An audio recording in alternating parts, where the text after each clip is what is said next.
Assalamualaikum warahmatullahi wabarakatuh. Perkenalkan nama saya Ulfa Sabila dari Teknik Informatika semester 6.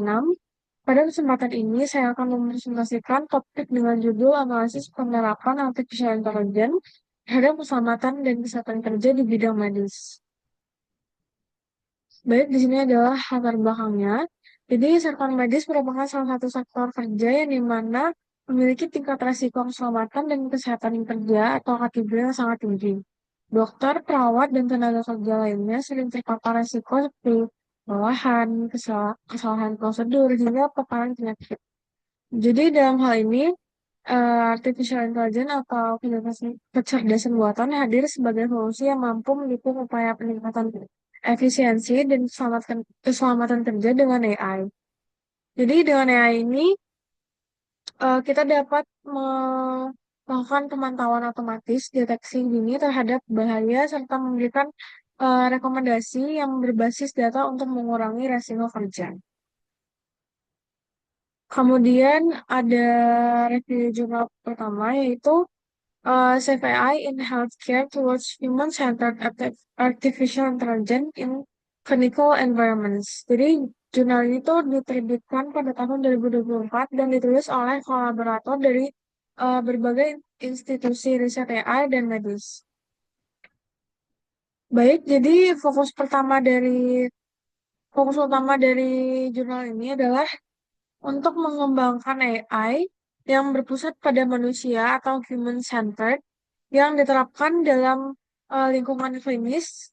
Jadi sistem AI di sini digunakan sebagai pendukung pengambilan keputusan serta sebagai alat bantu untuk mendeteksi proteksi kesalahan prosedur secara real time. Dan kemudian temuan dan relevansi jurnal yang pertama ini adalah beberapa poin penting dari jurnal ini adalah pendekatan human-centered design yang menyesuaikan AI dengan kebutuhan dan pola kerja tenaga medis. Kemudian ya dapat membantu mendeteksi adanya prosedur berbahaya, bahkan sebelum dia dieksekusi dan mampu memberikan peringatan kepada tenaga medis. Ini jelas sangat relevan dengan prinsip ketiga karena membantu mengurangi kesalahan manusia yang merupakan salah satu penyebab utama kecelakaan kerja di dunia medis. Kemudian review jurnal kedua yaitu AI Power System for Enchanting Occupation, Health and Safety in Healthcare, a Systematic Review. Jadi ini diterbitkan di JMIR AI pada tahun 2024 dan jurnal ini ditulis oleh Akin Lei, Udin, dan tim. Jadi fokus utama dari jurnal ini adalah meninjau berbagai teknologi AI yang digunakan dalam upaya menjaga K3 di rumah sakit.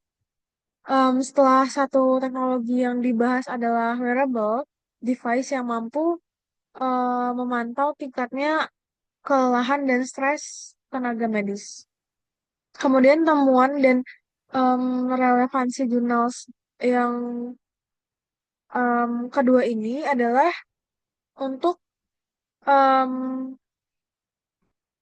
temuan penting dari jurnal ini mencakup penggunaan wearable AI untuk memonitor kondisi fisik tenaga kerja secara langsung. Misalnya jika seorang perawat menunjukkan tanda-tanda kelelahan, sistem akan memberikan notifikasi untuk istirahat atau pengalihan tugas. Selain itu juga sistem chatbot juga digunakan untuk memberikan pelatihan keselamatan kerja secara interaktif dan efisien. Jadi hal ini tuh membantu dalam penyebaran edukasi K3 secara luas dan mudah diakses. Baik, ini adalah analisis komparatif. Jadi jika kita bandingkan dari jurnal pertama yang lebih berfokus pada penerapan AI dalam prosedur klinis dan bagaimana AI dapat mencegah kesalahan, sementara itu jurnal yang kedua ini lebih berfokus kepada pemantauan kondisi tenaga kerja secara fisik dan edukasi. Jadi keduanya ini juga memiliki kesamaan yang penting, tentu saja, yaitu berkontribusi pada peningkatan keselamatan kerja dan pengurangan resiko. Jadi keduanya ini, pendekatan ini saling melengkapi dan memperlihatkan bahwa AI ini tidak hanya bekerja di ruang tindakan medis, tapi juga dalam aspek manajemen tenaga kerja. Kesimpulan dan rekomendasinya di sini adalah dari kedua jurnal ini, kita bisa menyimpulkan bahwa AI memang memiliki potensi besar untuk meningkatkan sistem K3 di bidang medis. Jadi rekomendasi saya adalah mendorong rumah sakit untuk memulai mengintegrasikan teknologi wearable dan chatbot ke dalam sistem kerja mereka. Selain itu, penting untuk memastikan bahwa AI digunakan tetap memperhatikan aspek etika, keamanan data, dan mudah dipahami oleh tenaga medis. Kedepannya, penelitian lebih lanjut juga diperlukan agar sistem ini bisa diadaptasi sesuai konteks lokal, termasuk rumah sakit di Indonesia. Ini adalah daftar pustaka yang saya pakai. Em, Sebenarnya itu saja yang bisa saya sampaikan. Kurang lebihnya saya mohon maaf. Wassalamualaikum warahmatullahi wabarakatuh.